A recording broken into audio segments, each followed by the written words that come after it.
สวัสดีครับสวัสดีFCทุกท่านครับผมขอต้อนรับเข้าสู่ทีมงานบุญผ้ารวยครับพ่อพี่น้องครับผม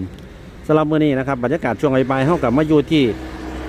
อำเภอบันดุงจังหวัดอุดรครับผมมื้อนี้ก็ตามพอเรื่องมาที่อำเภอบันดุงนะครับสาเหตุที่พอเรื่องมานี่ก็คือพอเรื่องเป็นสิมาหาลอตเตอรี่นะครับซึ่งมื้อนี้ก็ถือว่าคลิปนี้เป็นที่เด็ดที่เดียวครับผมในส่วนพอเรื่องเพิ่นสิหยิบลอตเตอรี่ตัวใดเพิ่นสิมีที่เด็ดจังไหนเนี่ยคลิปนี้เดี๋ยวเฮาสิพาตามไปเว้าไปจากับพอเรื่องแล้วก็ไปเบิ่งเพิ่นเลือกลอตเตอรี่ว่าเพิ่นสิเลือกตัวใด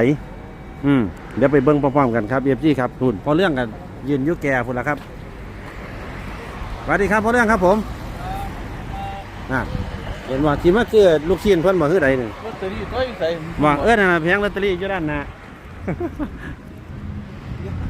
ตามมาครับ FC ครับผม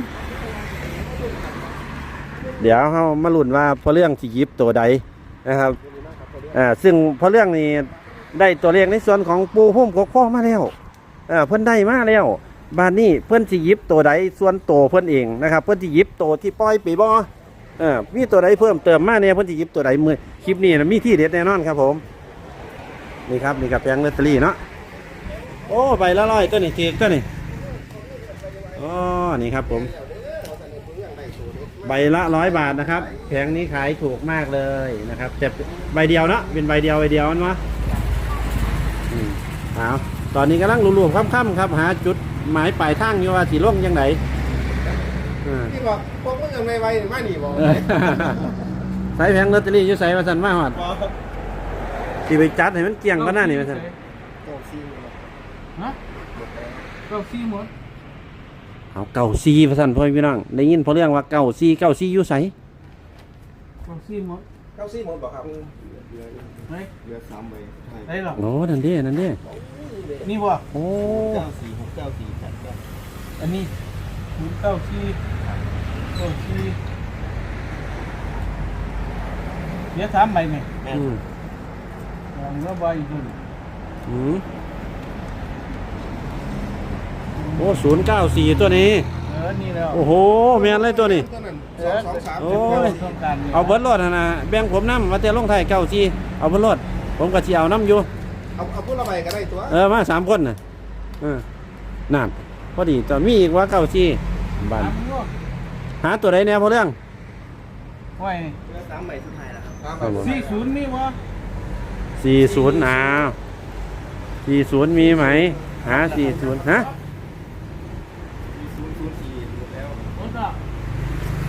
4004เบิดแล้วที่บ้านนี่ก็เรื่อง50ก็หมด50อยู่นี่ครับ50หาเนาะบัดใดคราวนี้ที่ได้ลงที่940เป็นตัวเลข50เหลือเดียวครับ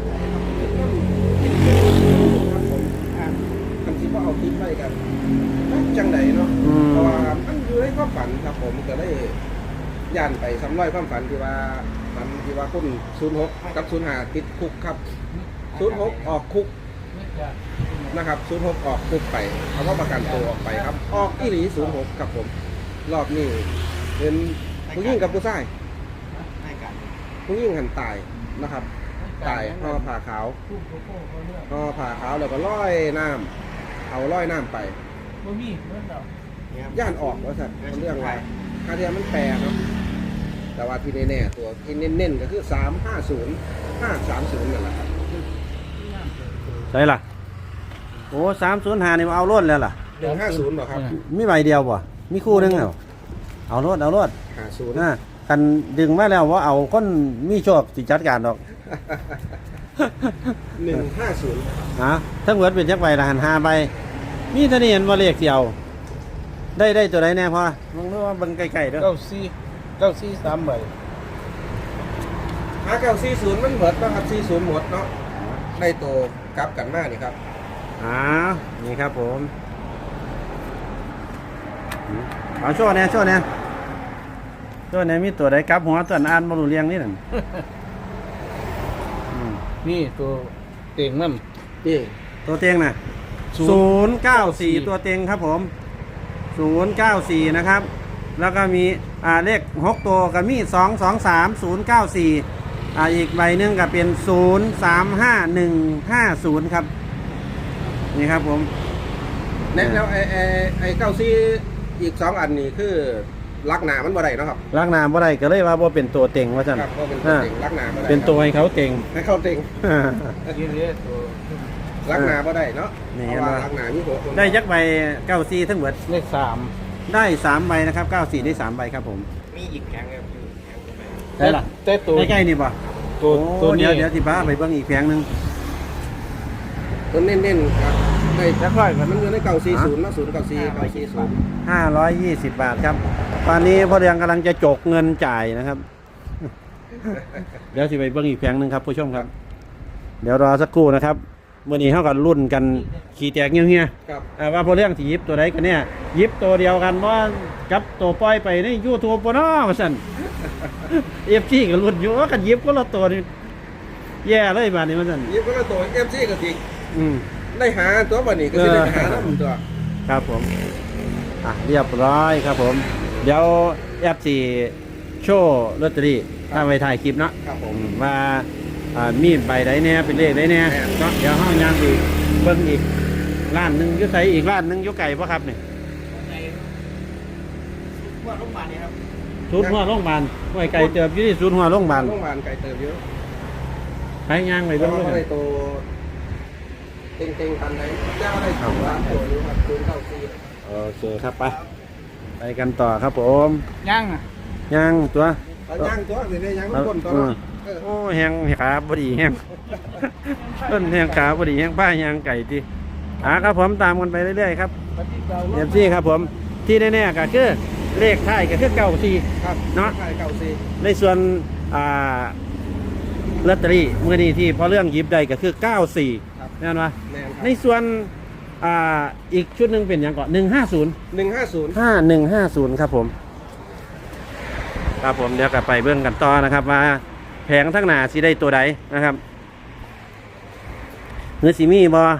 เมื่อกี้หา40อยู่เด้ หา40อยู่มันบ่มี เปิด มันเปิด นี่ดิสุดของหัวโรงพยาบาลจังไหนนี่ดิใกล้ๆนี่ดิ บ่ได้สุดที่นี่ บ่สุดใกล้ๆนึงโอ้ยสมมุติเอารถขี่รถน้ำกลดเนาะนี่ครับผมก็มาดูลุ้นกันแผงที่2สำหรับพ่อเรืองภูมิกกโพจะหยิบเลขอะไรเอ่ยนะครับ เดี๋ยวเรามาดูกัน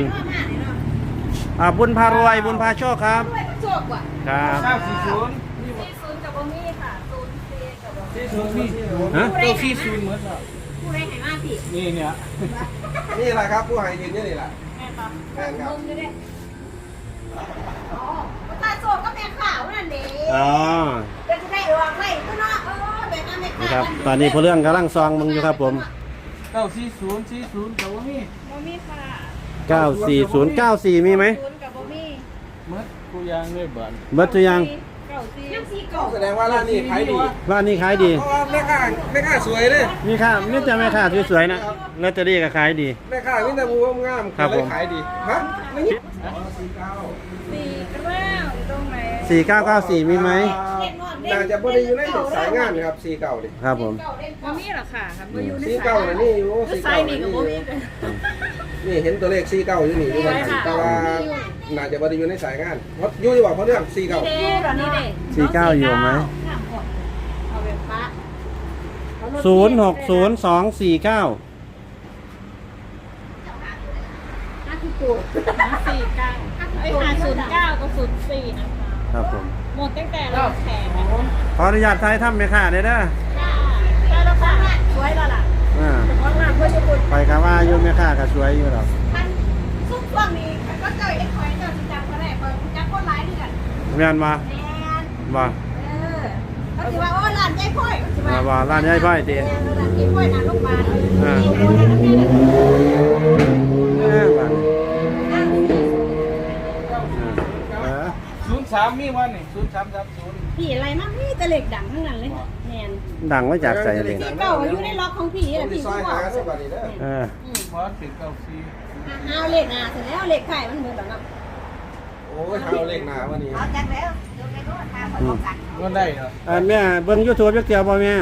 เบิ้ง อ่า ตลอด เบิ่งบุญพาโชคให้นำเลยเด้อแม่เด้อ โชคเพ่งเบิ้งดี บุญพาโชคบุญพารวยดูให้ด้วยนะครับ ไปละบ้างเราบ่ได้ติดตาม ก็นี่ล่ะผ้ารวยนี่ล่ะ อ่า ซุปเซ็กสิบ่เด้ง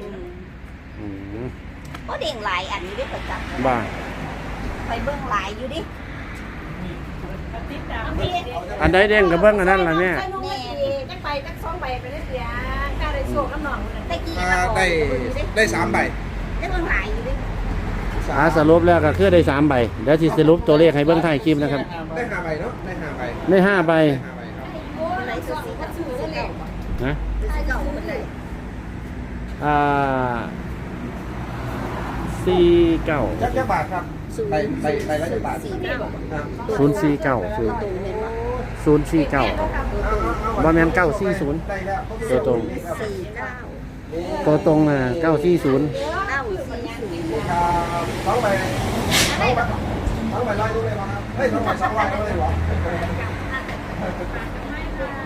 เด็กก็แบ่งกันเท่าไหร่กัน กำไรแล้วอะไรกันทุกเรื่องว่า2ใบ200ขาดกำไรเลยบ่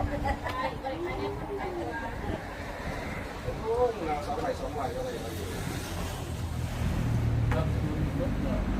ด้อยู่แล้วหามาให้แน่นเด็ก จังได๋ก็มาฮอดแล้วก็สิลองจะไปเบิ่งจักคูนะครับเนาะการเตือนที่โชคนี่หมานน้ำเพิ่นครับผม